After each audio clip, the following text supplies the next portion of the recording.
And actually, I knew that James was going to be my husband when I was 13 years old. Yeah. I remember my 20th birthday, and I remember being so worried. Like, I remember praying to God, making deals with him, saying, Lord, please, like, help me because I can't find anyone, and the good ones are all going to be gone. Take a girl and a guy, and they fall madly in love and form a family. Sprinkle in some counseling degrees and a doctorate. A dream of transforming relationships as we know it. And 20 years later, we give you power couple Dr. Ray and Jean Ketkodian. And this is Couples Synergy.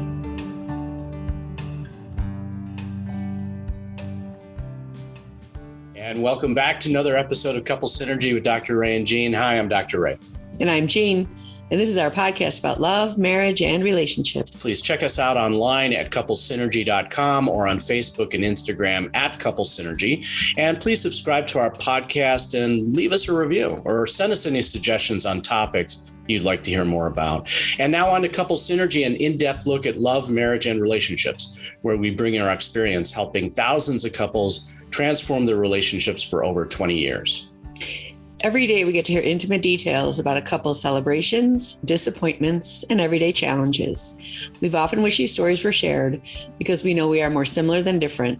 So we've created not only an avenue where you can hear about people's intimate lives, but an atmosphere where people come over to our home pub, pour a drink, and share their stories, and we don't have our home pub anymore. That's right. So we got to change that up. Well, today on today's episode, we welcome our guests, Meg and James Heppner. Meg is a life coach, hypnotherapist, and the host of the Art of Being Human podcast. James is a self-help hacker and a strategist who hosts the podcast Weekly Wins and Losses with James Heppner. Thank you both for being on our podcast today, guys. Oh, we were so looking forward to this. As soon as it was in our schedule, we're like, yeah, that is going to be a fun conversation. We typically don't book out podcast appearances on Friday, but we're like, no, these people are going to do it. Thanks for having us. This is wonderful. Yeah. Well, it's more fun than work, isn't it? True. Totally. Yeah. That's one of the things you don't realize about podcasting, because you get into it going like, I really want to give value to my community. And then you go, oh, but it's also a lot of fun. Absolutely. And we love just meeting people all over the world, which is really awesome. And, thanks for having us on your podcast. That was a blast. Mm-hmm. This is like part 2, right? Absolutely. Yeah. So now we're in the hot seat. So yes, we treated you kindly. So if you want to do reciprocal, that would be nice. No, just fire away. Whatever you got. I love it. Well, we want to get into your relationship story. So why don't we just start with, how old are you guys? What do you do for a living? And how long have you been together? Oh, great question. So we are in our 40s. I guess I'm going to be 42. You're going to be an old man soon. Yeah. Oh, no, wait, 44, 44, 46. 46. Yeah. 46. So right. she's trying to pull me back to Forever 21. Like, apparently younger. I didn't know that we as men had. You always say that you like the graying hair, and I do have some, but I'm supposed to get younger. I like this. No, but I think it's like a denial of the fact that we are getting older, right? But we've been together for 26 years. We've been married for 22 years. And actually, I knew that James was going to be my husband when I was 13 years old. The very first time I saw him, I went, oh, that's my husband. And lo and behold, that's exactly what happened. Really? That is really interesting. And apparently she's done having children with me. So I don't know what that means. I got a vasectomy last week. You really are bringing it up. So apparently she's done with me. So I feel like an old man. I've been with her for that is true, for 27 years. But I'll just say this. There's no bags of frozen peas in the freezer anymore. No. It's absolutely. So our children are, like we said prior to this show, our children are traveling right now. They're in Phoenix at their first cousin's graduation. And so we have a 17-year-old and a 15-year-old. And so it's just her and I in the house now. And so we absolutely love it. I said to her this morning, it feels like we're dating all over again. So this is wonderful. I love it. So tonight we're going to a comedy show. We're going to laugh it up. And then we're going to see Circus of Soleil tomorrow. So we're not inviting any friends. It's just her and I. So no one's coming. Awesome. There was a movie, Failure to Launch. You guys remember that one? Yeah. Terry Bradshaw was in it and everything. And he wanted his son, Matthew McConaughey, to launch out of the nest so that he could turn his bedroom into a naked room. Oh, that would so be up James's alley, because if there's an exhibitionist in our family, it is 100% he would love a naked room. Well, we told our son once he's out of college, it's naked house. So we can't wait for him to go. So tell us the story of how you guys met. Well, I was close friends with James's younger sister, and she was my age, and we got along great. And the reason, if you don't mind, just as an introduction, my sister Marilee, who she became friends with, connected with Meg because my sister married my older brother, Meg's older brother. So we're a very entwined family. These are two families, right? Yes. I know. Go ahead. But before I'd ever met James, I was friends with Marilee. I was friends with his younger sister. And one day I remember sitting at her kitchen table, and she said, "Oh, my brother's coming home today." And something weird happened in me. Like, I wasn't this like crazy boy, crazy girl, but something weird happened where I went, "Oh, pay attention, like just pay attention."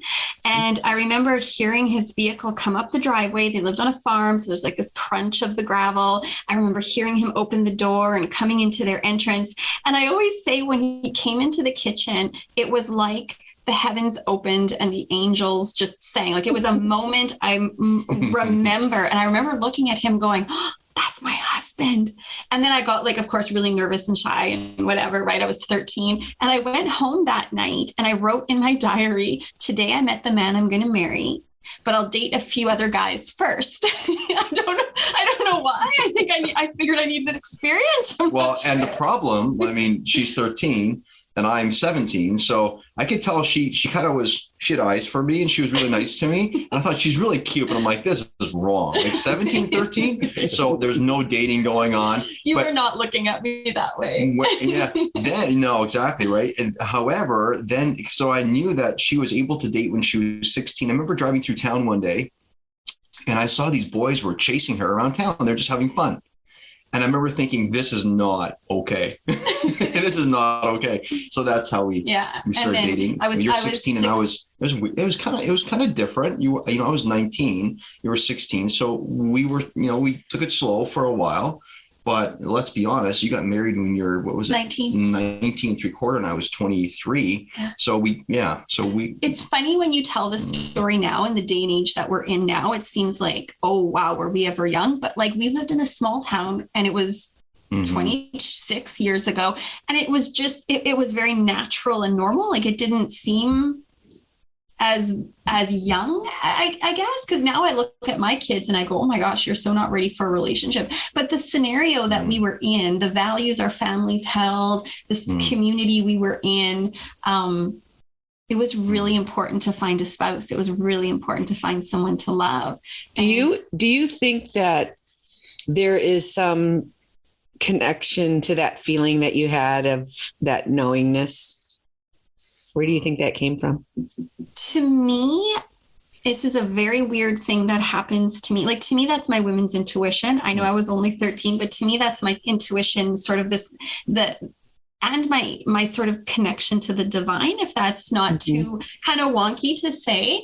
But like, I had that when both of my sons were born as well. When my oldest was born, I looked at him and I said to James, oh, this one is aware, like this one is awake. And he has always been like that. He's extremely aware. He understands people's emotions. He can read people. And then when my youngest was born, I didn't have better languaging for it. So I said something's wrong, which is not languaging I would use now, but it was languaging that I used then. And shortly after he was born, he was diagnosed with autism. And so there's something about when people really, really matter to me that it just hits. And I always say, like, it's either my women's intuition or my connection with the divine, that it's a knowing that I'm so 100% certain about that you couldn't convince me. Well, and it was really bizarre. I remember, so Rowan, our first, after he was born, we took him home, and I was a person that when you were pregnant, I went to every one of her appointments. I just promised myself I'm going to be there for every last one. And we ran a corporation, and it was difficult for me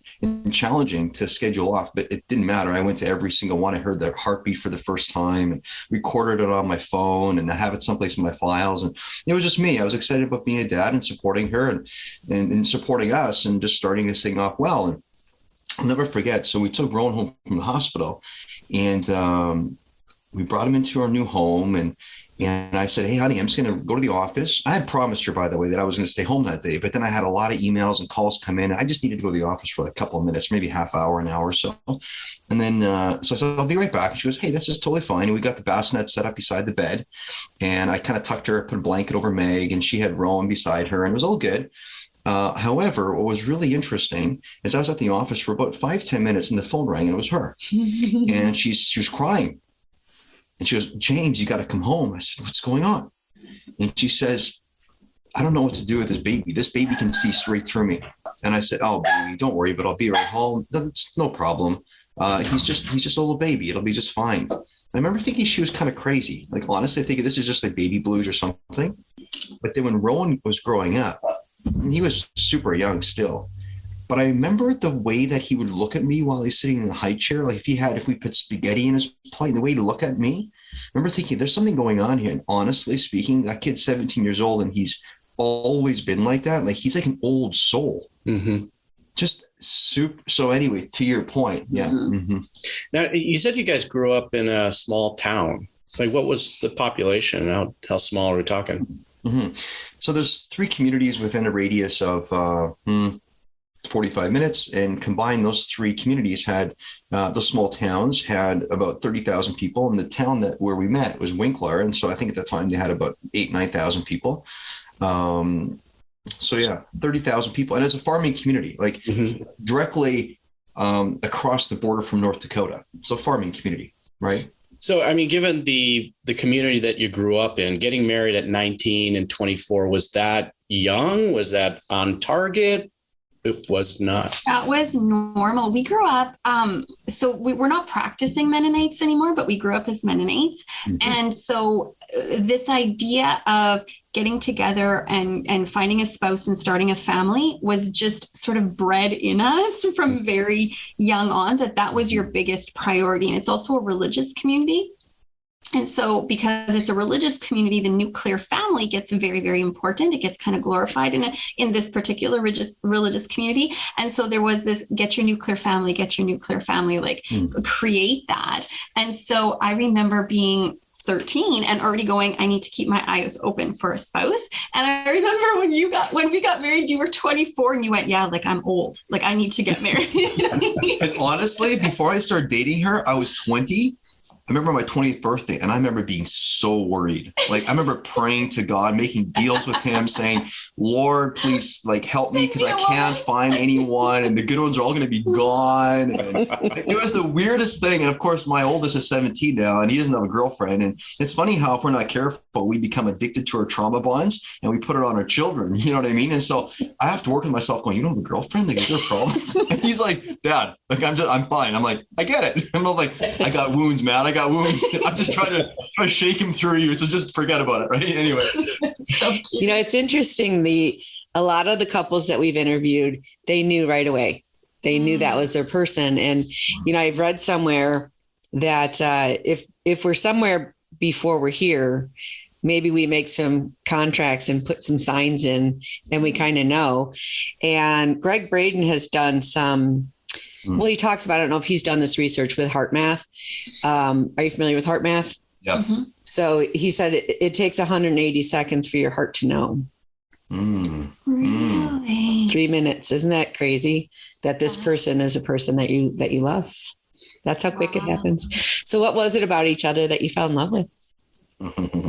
Yeah. What was it about me at that time? I'm still just a dude. Well, how long do you want this podcast to be? Because I'm sure James could go on forever.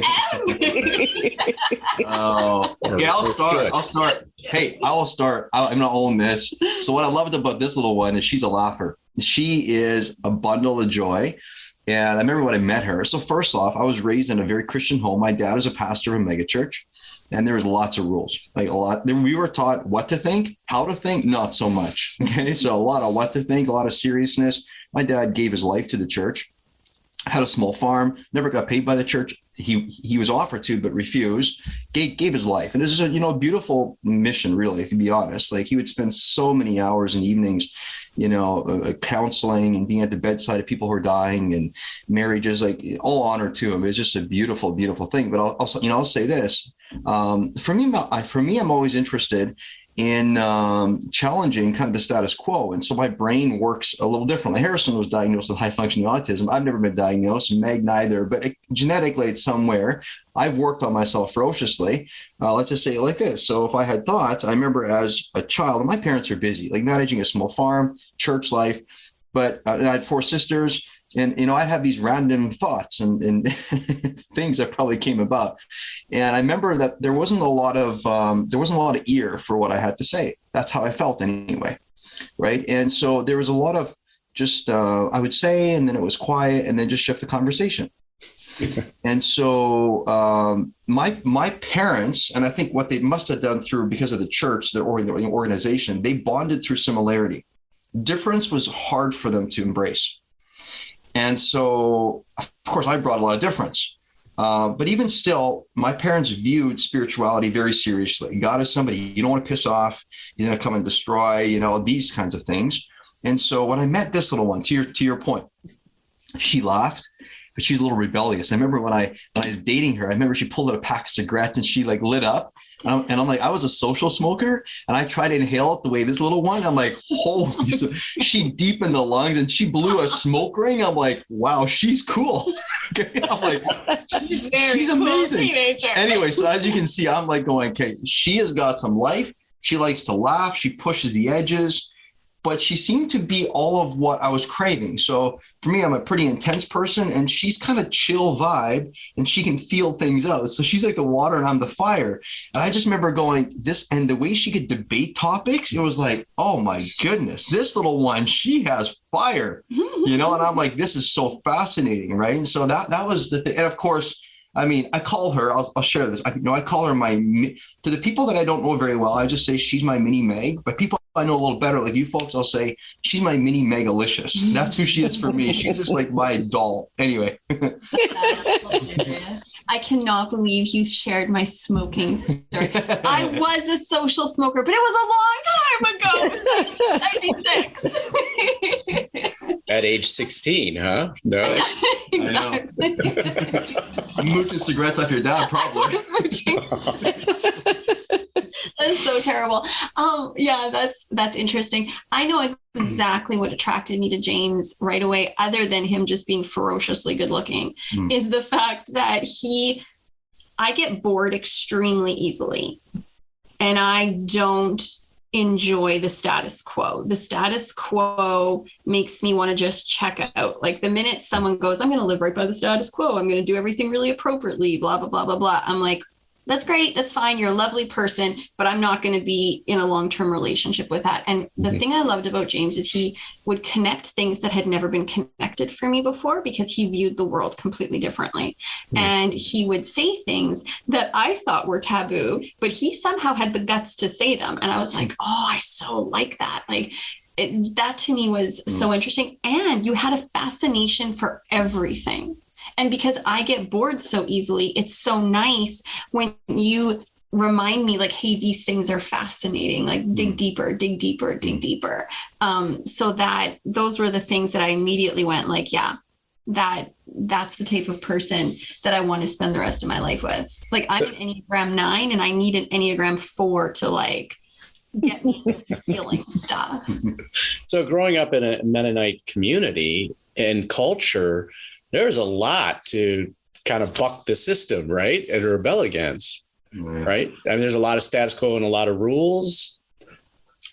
Yeah, there's a lot of status quo and rules. Yeah. And, because often I think it's because my dad was a pastor, but to be totally honest, I mean, that community, I mean, Winnipeg is the capital of, is that true? The capital city of Manitoba. So Do you call it a capital city if it's a province? Winnipeg is the biggest city in Manitoba. The province of Manitoba. Winnipeg has like 700,000 people.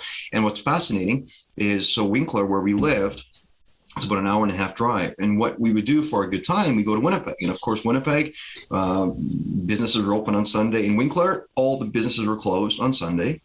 It was a dry community. So there's no alcohol being sold in that community, but about 15-minute drive from Winkler was another community, like I referenced earlier, another community called Morden. In Morden, you could buy alcohol. So what do you think people did in Winkler? It wasn't like there weren't alcoholics in Winkler. Like, for example, your dad, right? Yeah. He was an alcoholic. So what did he do? He just supports Morden's growth. Makes no sense. So it's almost like, oh my goodness, like people, let's think this through. But we were the apparently righteous ones. And honestly, I think for me, the whole Mennonite play, it just got it got elevated because of my dad was a leader. And apparently everybody thought I was like very much like that. And I just rebelled against that. Like I needed people to know this wasn't who I was. And of course, preacher's kid, everybody thinks I know all the answers of the scriptures. And I'm like, actually, I'm trying to rebel. My problem was that I was a stutterer. So I had a ferocious stutter. I couldn't get beyond my words. And I'll never forget, in grade 8, my mom had a speech therapist come into junior high, and the principal called me to the office, and I spoke with the therapist. And I remember thinking, oh, perfect. Finally, someone's going to help me through this. And she looked at me and she listened to me for a while. And she just stopped the meeting. She goes, you don't have a stuttering problem. Your tongue just can't keep up with how fast your brain is going. And I had to retrain and relearn how to think and how to talk. And the reason I share this story is when I met Meg, it's fascinating. So there I was, and she was probably 17 and I was 21, dating for about a year or so. And I had really kept my stuttering and stammering under control. And then one day I was standing in her foyer and I couldn't get my words out. And it was just stuttering and stuttering and stuttering. And I remember thinking, oh, and pardon the language, but oh shit. She's going to see that who I have been projecting isn't who I am. And I remember in that moment thinking it's over. I can still feel it in my chest, over. She'll look at me and say, you can go. And I said, sorry, Meg, I got to go. And she looked at me and she said, I understood everything you just said.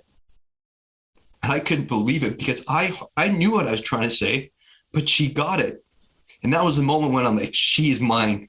She is mine forever. You remember what you were trying to say? Like, was it a big deal? You know what? I don't remember. I think I know what it was about. What was it about?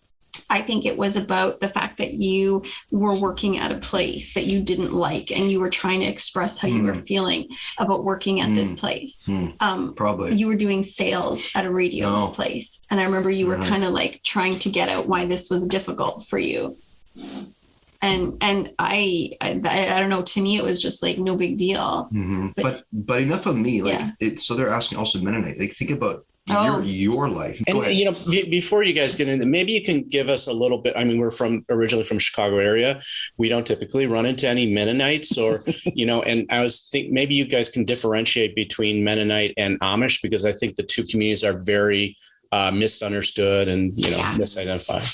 Yeah. Like, there's so much beauty in the Amish community, and there's so much beauty in the Mennonite community. Where they differ a little bit is the Amish really want to stay outside of culture, like of American culture or whatever. They really want to have their own culture. Whereas for the most part, Mennonites are more assimilated into regular culture.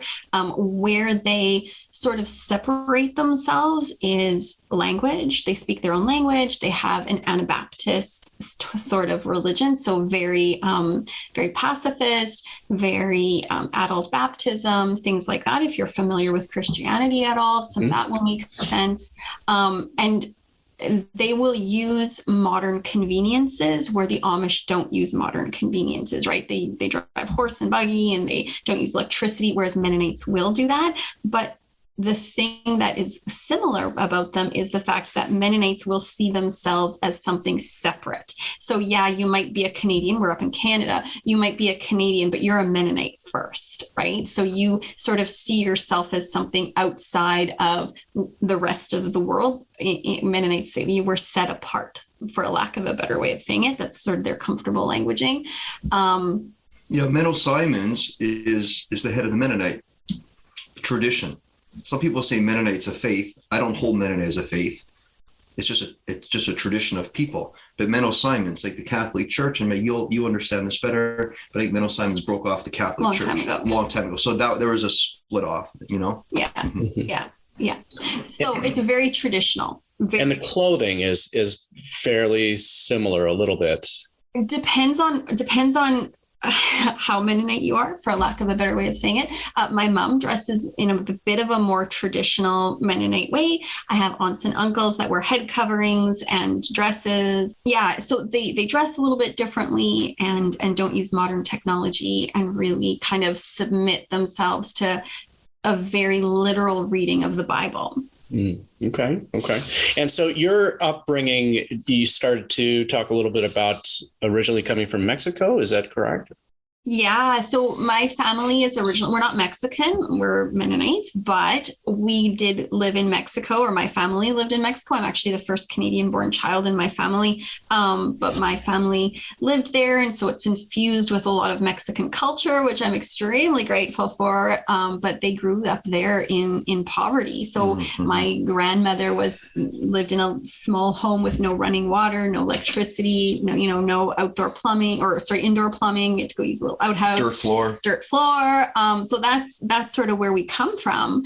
And so really very earthy kind of people, but like so beautiful, because there's such a focus on, in my family anyway, on the things that matter. So my family has always been very in tune with death, in tune with the realities of life, in tune with, how much privilege we actually have if we look at how we live now. Fighting for the underdog, the widow, the orphan. That's kind of the idea. And so that's, to Meg, your point, taking the Bible very literally, like fighting for, standing beside those that are suffering. So I don't know if you've ever heard of the, Hutterites. Hutterites are well known for just their care. And these people, of course, live together, like in a communal place, which we don't. We all have our own. Well, when I say we, I don't know if we're part of for Mennonite. I don't think I really am. My parents said you're born into the Mennonite tradition and then you are that. And I'm like, well, we don't act like Mennonites. I'm not quite sure what that means. So anyway, but what's fascinating about your parents, I'm just thinking this through. There was a mass immigration that actually happened. Mennonites originated from, so they kind of traveled around Europe. They went through Germany and then Russia, and I guess it was Prussia, different things. And then they picked up these small little dialects. And so Mennonites do have kind of their own language, which is falling apart. It's Low German. My parents, I can still speak it. My parents taught us that. So it's kind of like a little, like Yiddish, it's a bit, it's a little different. But what's interesting is the Mennonites moved from place to place because of religious persecution. And they would move to countries where they're guaranteed their religious rights. So when Canada said back in the day that your children have to go to school, I don't know if your parents or your grandparents were ones that did it for this reason, but there's a mass immigration away from Canada. So when the Mennonites came from Russia to Canada, those people in Canada, they moved to Mexico or Bolivia or Paraguay, where the governments didn't force you to put your kids through school. So there you go. You can see it's a little bit of like, faith comes first, and we're going to go where we have rights that way. Now you guys got married in the church, right? But you said that you guys are not practicing Mennonites currently. At what point did that shift and change for the two of you? I think when I got pregnant with Roan, I remember thinking to myself, this is not a faith or a belief system that I can pass down to him. Right. Because it's very fire and brimstone kind of be good or else type of teaching. And I just went like, is this really where I want him to find his faith and find his foundation in life? And we just kind of went, no. And so we went through a journey where we went from being very fundamentalist Christian into the prosperity gospel, which is basically like the exact opposite. And for a while found a home there because we went, like super self-helpy. You could finally stand up and move your arms and dance. So you can do what you want. And I'm like, wow, this is free for me, for a while. Yeah. And so that felt really good until we realized it was the same belief system. It was just wearing different clothing. And then we went, oh, okay. So we don't want to rearrange the furniture of our beliefs. We actually want to burn down the house. Right? We want to rebuild. And so we sort of burnt down the house and went, what's the most important thing? So for me personally, I won't speak for James, but for me personally, I'm still having this love affair with the teachings of Jesus. I still, value so much of the things that he said, and I still live my life on that moral foundation, but I view them very, very differently. Like most people, when they hear my belief system, they go, oh, that's not Christian. Like that's not. And to me, I think it's a more accurate interpretation of what he was actually trying to say. But that's just my opinion and whatever. And so we're sort of raising our kids with a very open, liberal mindset. And I don't know what you would say for yourself. Yeah. When you see open, liberal, just teaching them how to think and not what to think. And sometimes, honestly, when our kids reveal what they think, I gasp because I always wanted that experience when I was a child to have the ability to share.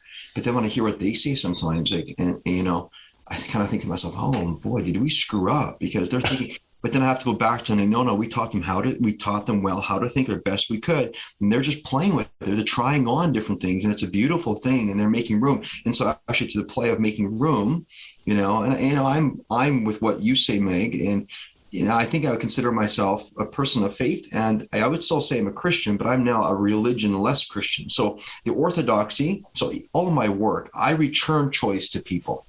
Passing on the baton and just saying, shut up, don't ask questions, and just pass it on and do the same thing 15 generations down the line. I just can't do that. I can't be about that work. And so to me, the stories of Jesus, whether they're true, whether it happened or not, doesn't shake my faith at all. And this is why. To me, the Bible is a whole bunch of stories where there's this force of love that wrapped itself around the human experience, no matter what the human did. It's like Jesus said, you've heard it said, like, here's the law, don't do this, but I say unto you. So it's like this. My faith was once very shaky. You knocked at certain things. You question, well, I wonder if the Noah and the ark really happened. And it'd be like, of course, your faith, you start questioning, is there a hole in this? I feel like I have an unshakable faith now. To me, I am more linked and have a deeper experience with Jesus than I ever have. But I make room for other people if they have different faiths. I make room for that. If they find their way to God or whatever they say, all I happen to know is, to me, love is something that you do. You can talk about it, but like Sir Francis of Assisi said, if words are necessary, use them. Let my life be an example, right? There you go. One of the most important things for couples is to have a common spirituality, not a common religions per se, but common spirituality. And it sounds very much like your spiritual journey, the two of you, has kind of been side by side as you've been trying to kind of figure this out. I was wondering what kind of feedback or pushback even did you get from the community that you grew up in? So it's interesting that you say that, because I would say, having lived the experience, and I'm very curious about what you would say. When we first started to deconstruct our faith and our belief system, it was not necessarily on the same page right away. Right. And we get that question from people because we're very into growth. We're very, very passionate about growing, and people will often ask us, but aren't you afraid you'll grow in different directions? And when you grow in different directions, you won't be able to find your way back to each other. And so when we actually first started to really pull things apart, I was growing in a certain direction and you weren't quite there yet. And I remember one time, what was weird is I was playing with the concept in my brain, because there's the construct stage in life and then deconstruct. It's what we do with all things in life. Like, listeners, think of this: you construct, then you deconstruct, and then you reconstruct. This is what we do. It's just a cycle. But with my faith, like, I had it so etched to me, it had to be a certain way. So I was playing with things, but I didn't want her to know what I was playing with. And I remembered you were going to share a story. Yeah, no, I remember like sending him some podcasts about some different ways of thinking. He was like, I think you need to listen to a sermon. Like, I'm a little nervous about where you're going here. I actually got kind of upset. I actually said to her one day, and this is very like untoward, not me, because I do not like to oppress other people or like try to control their autonomy, because that can't be done. But I remember coming down the stairs one day and said, you're not listening to those podcasts anymore. Like, I don't know what I was thinking, but I literally say, you're not listening to it anymore. And then anyway, so we had a little bit of tension. Thankfully, anyway, I'm a rebel, so I didn't blowing smoke screens or blowing smoke things. Definitely, you were. She's like, yes, I am. Oh, you think you can stop me? But we did have a time where I'm leaning towards a Christ consciousness, not so much Jesus Christ. And he was like, oh, come back.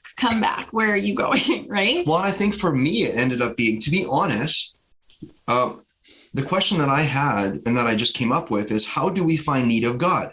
My parents find need of God through, I think, sometimes fear.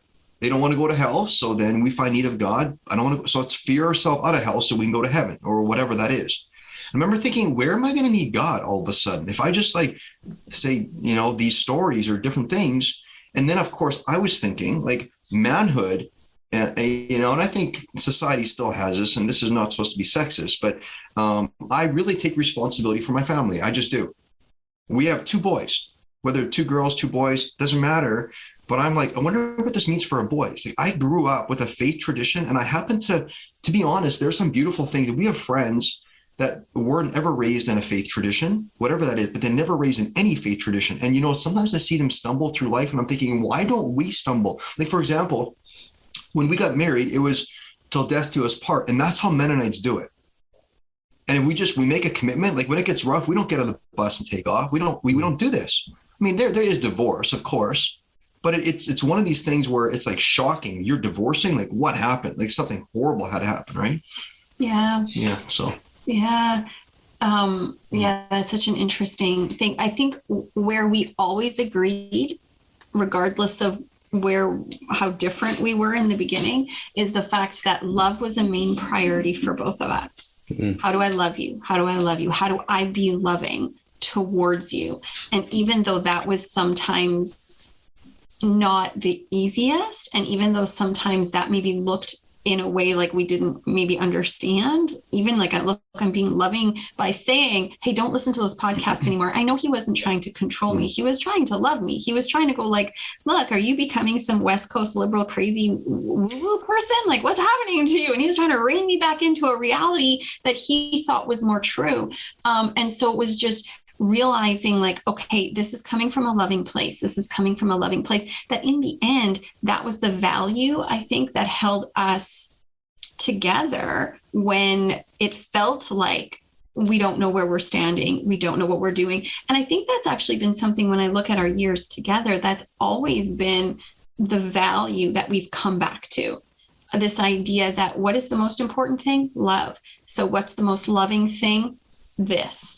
And even if the action that's correlated to that seems a little bit wonky or a little bit strange or maybe is even painful in the moment, the intention of love was always recognized. And so because the intention of love was always recognized, it felt like even through difficult times we were together, and a solid sort of base for us. We were always sort of solid, even though we might have been like going, I have no idea what you're doing or thinking. And the deep down, I always trusted Meg's intention. I just learned from her. She may be 3 years younger than me. She may be like 4'10"3/4, and I'm 6 feet. I don't care who this mini person is, but she's got some pretty keen awareness. And so there's several things in my life, like I couldn't compute the way she put it together. So I knew we're on a journey. I think just to even fill in a little bit what you were saying, Dr. Ray, here on family, extended family. So if you don't mind, I'll just kind of expand it and I'll go forward. What we ended up doing is we moved from this little community, Winkler, we moved to Winnipeg, and that's the capital city of Manitoba. And we did this about 9 years ago. Harrison has high functioning autism. We wanted to take him to a special school. We enrolled them in a school that we thought would be better for him. So we moved there. Our business was in Winkler, so I had to commute, though I found ways around that to some degree. But what was interesting is we found ourselves really as a family circling the wagons around each other. And so family, they were busy in the home farming community. They hardly ever came to visit. So we were just kind of there and developing our own style. And we did, and that's where we were in the praise and worship church. And it was kind of like, wow, amazing. And this love and goodness, and God isn't just evil, and not evil, but God isn't just about seeking punishment. Punishment. Sorry. Exactly.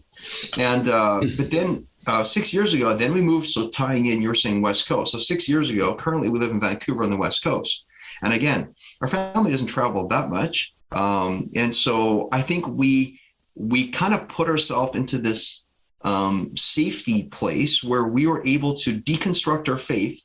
And I'll be honest, like when you say pushback, I would see text threads come through on family and the way that they talk about things. When I was in deconstruction, I could barely stand it. Like I would text them sometimes and I'd be like, I didn't want to say you guys are crazy, but I'm trying to like help them and take them where I thought they wanted to go. Mm-hmm. Well, no, they don't want to do that because they find need of God in their own way.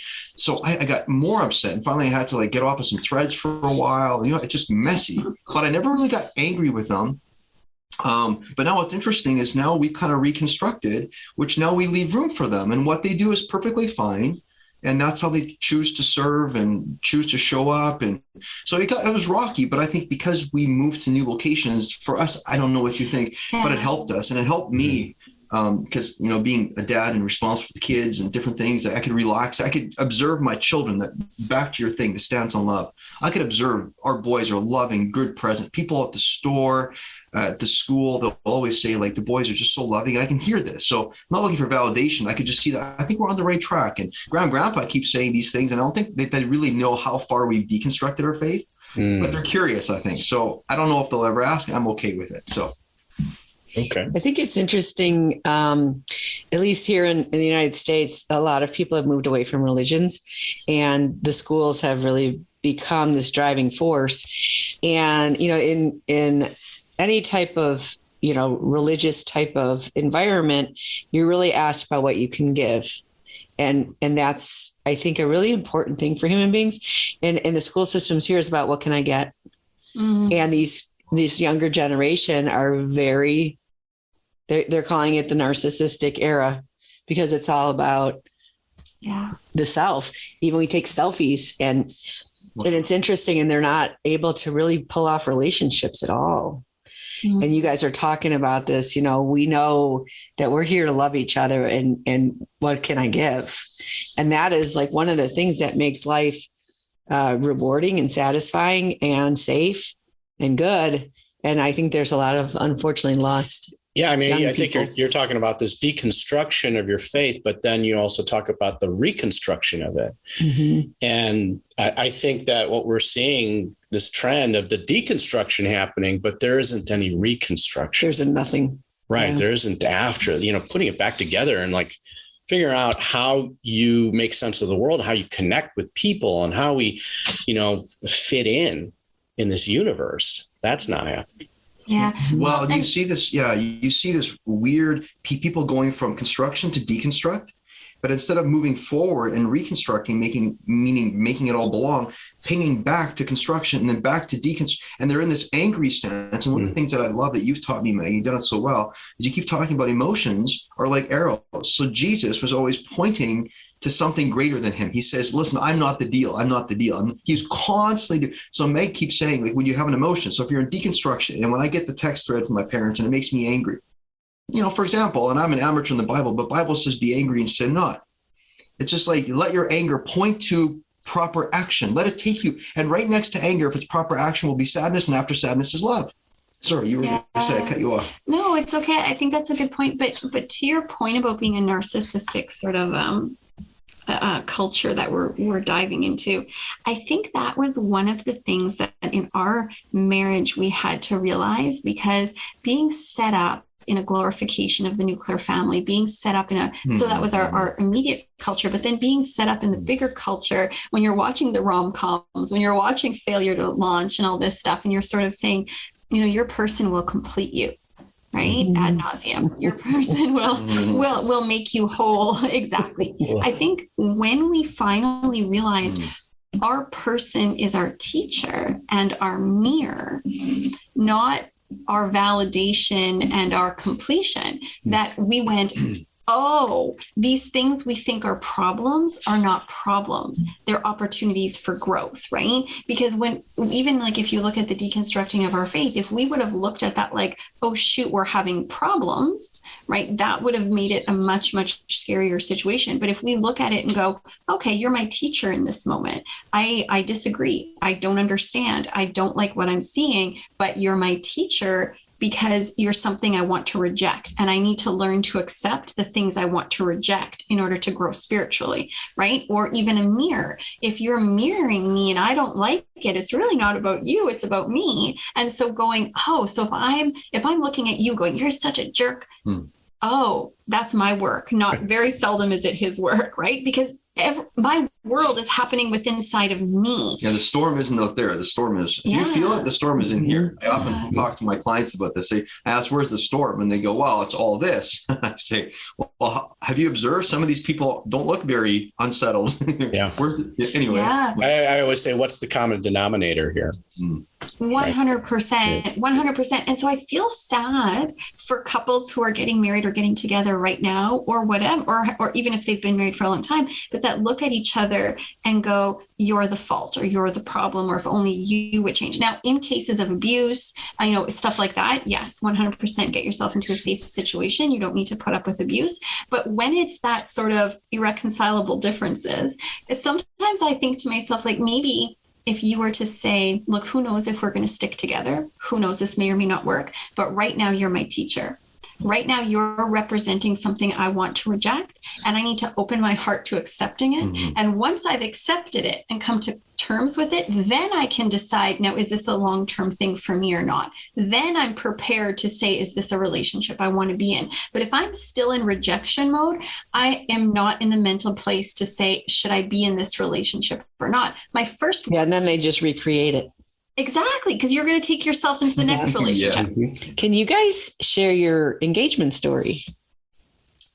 Oh, I almost forgot. I don't know. Okay, you share it. I know. You share it. It was so sweet. You share it. It's good. So I was lucky enough to be one of those people that grew up in a very dysfunctional home. So I was taught very early on to cheer for the underdog and to see the suffering of the people who are hurting and who hurt others, because there was a lot of that going on in my family. There was lots of sort of tumultuous conversations and experiences and whatever. I didn't appreciate it at the time, so I got out of my house as quickly as I could. So I was 17 when I moved out of my house, and I needed 3 jobs in order to support myself and be able to afford an apartment and a car and all that kind of stuff. So I was working 3 jobs, and I had applied for a job that would give me the income so I could quit 2 of my jobs. So instead of balancing 3 jobs, I would only have to balance 2 jobs. And I got in the interview and I was so excited. And then they called me and said, I'm so sorry, you're not what we're looking for. And I was devastated. And James was like, well, let me take you out for dinner to make you feel better. And it was a snowstorm in Manitoba. It storms -30, -40. So that's below zero. So freezing zero, it's cold. Yeah. And we had talked about marriage, but for about 6 months prior to this, anytime I talked about marriage, he would slough it off like, someday. And I was like, that's so weird that he doesn't want to talk about marriage anymore. Like getting kind of nervous here because I've invested now 4 years of my life in this guy. And if you're not planning on popping the question, like maybe it's time to move on. And so I was just kind of getting nervous about the fact that he didn't want to talk about it, or would say another couple of years. And I was like, oh, are you serious? I'm getting tired of working 3 jobs. If nothing else, I need a sugar daddy. And I'm totally kidding when I say Which, that. by the way, when she bought her car, when she moved out, she asked me if she could borrow money. I never said borrow. I never said For the borrow. record, I remember borrow. I never said borrow. I said, do you have extra money? I apparently gave her $4,000. And I realized I better get married to this woman because she's never paying me back. So the word was donate. It was but you should have known that when I I had a hard time keeping a job, my lady. No, so I didn't have a lot of money. I was saving up everything. He had way for a ring. I did it. Exactly. Well, that's true, but no, in my family, if you gave someone something, you never expected it back. That was why you said yes to giving it to them. So when I said to him, hey, I need a car, you got any extra cash? And he said, sure. I went, thanks. I didn't think he meant I was supposed to pay it back. Like, that's ridiculous. I'm not going to pay you back the money you gave me. Keep with your story. Anyway. I just wanted to make sure listeners hear this, because I still need support on this. GoFundMe. The ongoing debate. Totally. Even just emotional support's all I need. I'm totally fine. James is $4,000 back with interest after all this. No, I don't need money. I just need somebody to understand me. I just need to be heard and validated. Okay. So anyway, so he said, I'm going to take you out for dinner. And he was going to take me to Winnipeg to a really beautiful fancy restaurant. And it was snowing so bad he couldn't. So he had to do a quick pivot. And we had one nicer, and I use that term very loosely, nicer restaurant in our hometown. And so he got busy all afternoon. He booked their sort of private room. He filled it with flowers. And so when I got off of work, he went, here, I'm going to make you feel better. We're going to go to this beautiful restaurant. And every time they brought out something for us to eat or drink, they always brought a rose. And so they'd bring me a rose, and every time, we get our dirt or our whatever, entrees, and et cetera, et cetera. Yep. Mm-hmm. And then I thought to myself, well, this feels a little special. Like, this something feels a little here. And I thought, no, because he's being such a jerk and not talking about marriage. This is nothing. He's literally just trying to make me feel better. And so I was kind of battling with myself. And then when they brought out dessert, then they brought me the last rose. And on top of the rose was a beautiful ring. Oh. And I was like, oh! And then he got up and moved to the other side of the table, got down on one knee, said a bunch of beautiful things. I don't think either one of us remember, because we were both bawling our eyes out. I'm like, phew, if I don't have to pay back that $4,000. Yeah. I'm like, what am I doing? I just bought a ring with this rock on it. I'm like, further investing, which maybe this just explains why when we did our vows at our wedding, we actually bawled the whole way through it. I don't know. We're just like, I don't know why we're doing this. But when you and I get really happy, we just cry often, right? Yeah. Anyway, so and then that was it. Six months later, we were married. Just like that. And it was bizarre. We had our first baby 5 years later, and the Mennonites were like, what do you do in the wintertime? You get a cozy blanket and you cuddle up.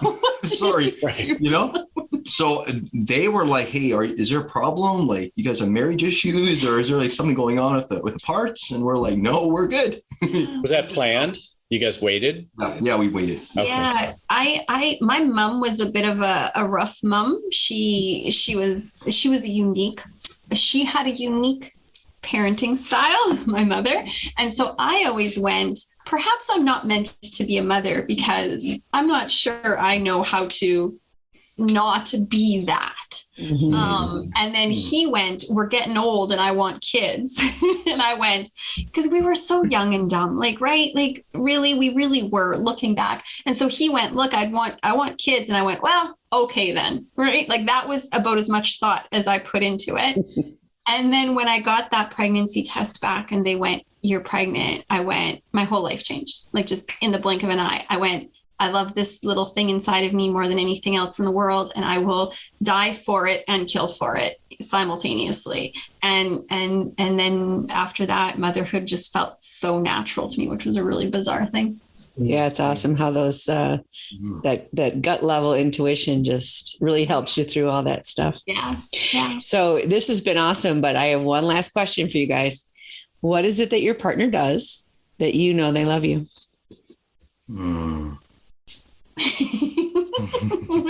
What do you do? Well, that's an easy one for me. I notice this on a daily basis, and I notice this when he does big gestures.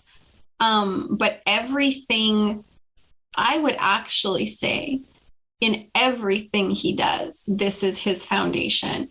But you will do anything to protect me. You when you speak to me, you're always looking for how to open a road for me so it's easier for me to go forward.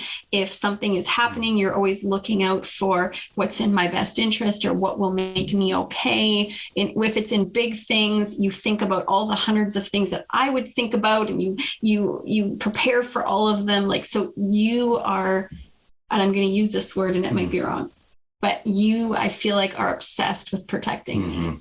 True. Yeah. And when protection as in like preparing things and making sure, you're okay. You're set up. Yeah. You're set up. You can live your life well. And when I hear that, I think that's how you show me that you love me. That's how I know you love me. For me, it would be, it's I've never been asked that question. It's a great question. It's a simple one, but I love it. It makes you. He's going, I don't know. No, there's so no, thanks. Yeah, exactly. I'm still fuming about that car. Okay. I'm going, well, firstly, she can know her financials a little better. That would help, but that wasn't the question. Sorry. That wasn't. That's still a problem. He'll go, oh, how much was that? I'm like, I haven't got a hot clue. Like, you make the money. That's so good. Anyway, no, it's awesome. Okay. I would say, this might sound terrible, but I just feel like you always have my back. I feel like you always have my back. Like, it doesn't matter if we're in the house with the boys or if we're going for a walk, but it's like your presence is always kind of hovering, not in a controlling way, but in a very, I want the best for James. And if there's a reframe needed, then it's almost like I get a text and it's like, how did this happen with the song that's in there?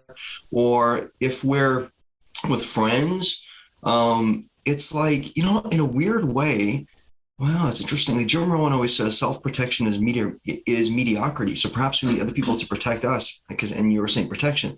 But I always feel like when I got you with me, there is, and I suffer from low self-esteem most of my life, but she's always there. And she knows, she's been in me for a long time, 27 years, and it's like, and I don't lean on a construct. I don't lean on for her to do this, but I feel like she's always there mapping out. And it's almost like she can feel when I'm feeling threatened, when I don't need to feel threatened.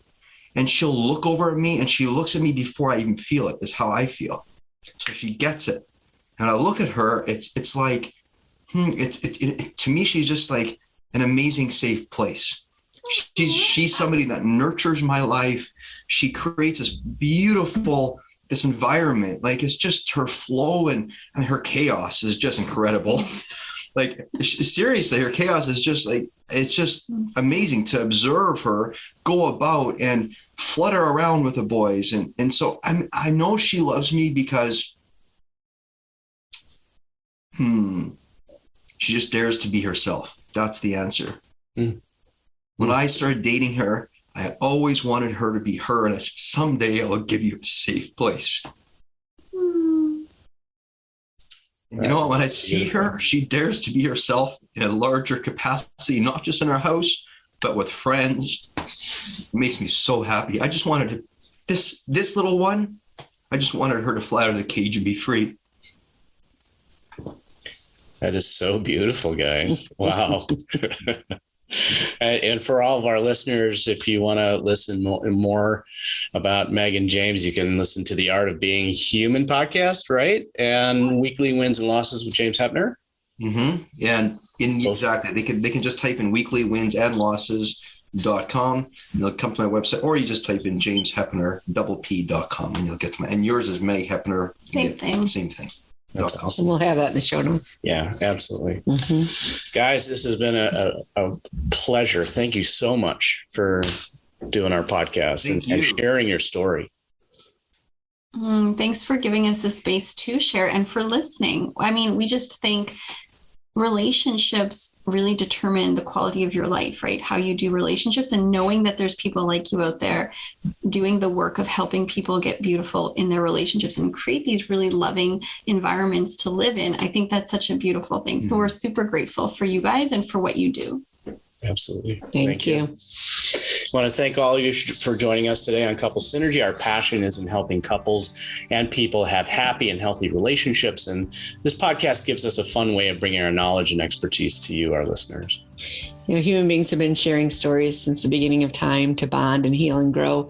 We hope that by you guys sharing your story, it's enriched your lives and the lives of our listeners. For all of you listening, please let us know how you enjoyed the show. If you have any questions, comments, or topic suggestions, please email us at contact@couplesynergy.com. For more information about Couple Synergy and our programs such as Relationship 101, our home study course, the Couples Weekend Intensive, and our premier coaching program called Couple to Couple, look us up online at couplesynergy.com. And if you know someone who could benefit from this episode, please download it and share it. And thank you for listening. Until next time, synergize your life and synergize your love. You have been listening to Couple Synergy with Dr. Ray and Jean Ketkodian.